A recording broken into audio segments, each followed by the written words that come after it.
아 뭐야, 뭐 나이가 몇 살인데 이런 데를 와, 애들 오는 데를. 어르신, 제가 좀 도와드릴까요? 그때의 젊은이의 배려를 지금 젊은 여러분들이 받게 될 겁니다. 안녕하세요, 이사입니다. 저는 매너와 인성을 강의하는 사람이고요. 얼마 전에 진짜 말도 안 되는 뉴스 하나를 발견을 해서 그 얘기는 꼭 한번 짚고 넘어가야 될 것 같다는 생각이 들어서 이번 영상을 찍고 있습니다. 진짜 세상에 이런 사람도 존재하는구나 라고 생각이 들 정도로 황당하고 불쾌한 뉴스였습니다. 60대의 어르신께서 한 카페에서 이용을 하고 계셨대요. 그런데 그 카페에 20대 초반으로 보이는 젊은이 2명이 들어왔고 카페에 자리가 없었던 거죠. 만석이었던 거죠. 그랬더니 이 20대 초반의 젊은이들이 그 60대 어르신한테 가서 카페는 젊은 사람들이 많이 오는 곳이라면서 지금 자리가 꽉 찼는데 일어나주면 안 되냐라고 요청을 했대요. 이게 진짜 말이... 여러분, 이 짧은 말 모든 게 다 오류투성이죠. 카페에 자리가 없다고 해서 손님이 다른 손님에게 자리 꽉 찼으니까 일어나주세요 라고 요청하는 것도 좀 이치에 맞지는 않죠. 더군다나 그 손님이 뭐 5시간, 6시간, 12시간 이렇게 자리를 차지하고 있지도 않았을 거고 그걸 확인하지도 못하는 상황에서 누군가에게 자리 좀 비켜달라고 요청하는 게 일단 좀 말이 안 되죠. 그런데 그 자리를 비켜달라고 요청하는 이유가 더 말이 안 되죠. 제가 살면서 이런 말은 처음 들어봤습니다. 카페는 젊은 사람들이 많이 오는 곳이니까 자리를 비켜달라. 그러니까 당신은 60대의 나이가 많고 나는 20대 초반의 젊은이니까 자리를 좀 비켜달라. 도대체 이 20대 초반의 젊은 친구들은 어떤 사고방식을 가지고 있길래, 그리고 어떤 교육을 받았길래 타인에게 이런 말을 할 수가 있는 걸까요? 근데 뉴스를 보니까 이 젊은이들의 요청을 받은 그 어르신께서 자리를 비켜주려고 하셨대요. 그래서 짐을 서둘러서 막 챙기셨는데 다행히 주변에 있는 카페에 다른 손님들이 나서서 이 젊은이들한테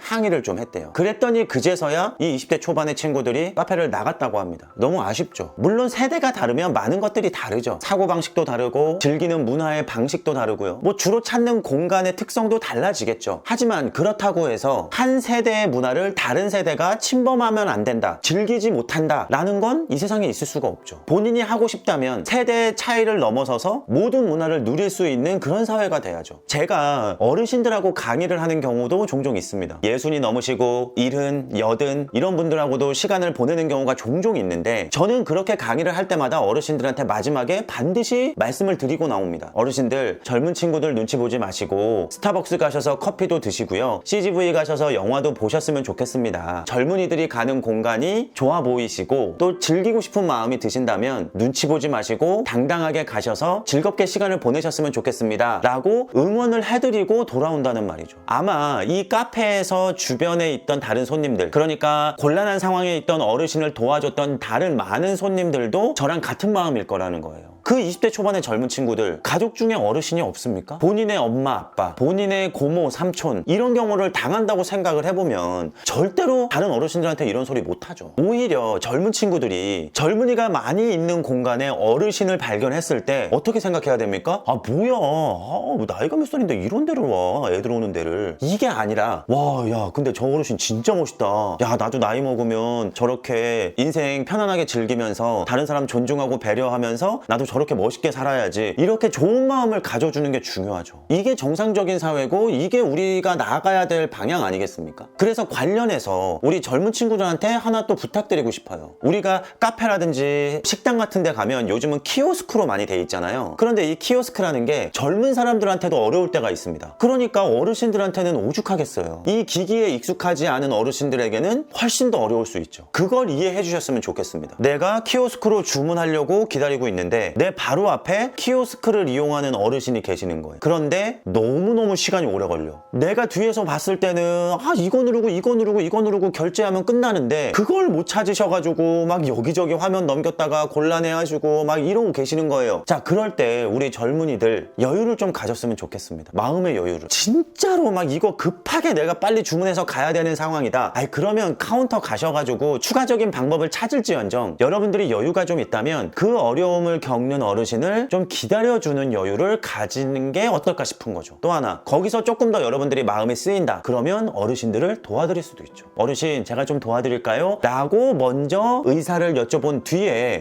그러시겠어요? 조금 도와주시겠어요? 라고 하면 어르신의 메뉴를 듣고 기기에 익숙한 젊은 우리들이 저도 젊지는 않지만 젊은 우리들이 어르신의 주문을 도와드릴 수 있는 거죠. 얼마나 친절하고 얼마나 멋있습니까? 그 어르신이 나의 부모님이다, 나의 할머니 할아버지다, 나의 선생님이다 이렇게 생각한다면 더더군다나 친절하게 도와줄 이유가 더 크게 생기는 거죠. 그리고 잘 생각해 보셔야 됩니다. 저도 젊었던 20, 30대를 통과해 왔지만 모든 사람은 언젠가는 늙게 되죠. 지금의 젊은이가 지금의 어르신을 존중하고 배려하는 건 미래의 젊은이가 미래의 어르신을 존중하고 배려하는 그 선순환으로 이어질 거고, 그때의 젊은이의 배려를 지금 젊은 여러분들이 받게 될 겁니다. 이 친절의 선순환이 이루어지지 않으면 여러분들이 나중에 나이가 먹어서 할머니 할아버지가 됐을 때 젊은이의 도움이 필요한 그 상황에 여러분들은 아무런 도움을 받지 못하게 될 겁니다. 그러니까 우리 어르신들을 조금 더 이해하고 조금 더 배려하고 조금 더 존중하고 조금 더 도와주는 그런 멋진 청춘, 그런 멋진 젊은이들이 됐으면 합니다. 지금까지 친절의 시대 이상화였습니다. 감사합니다.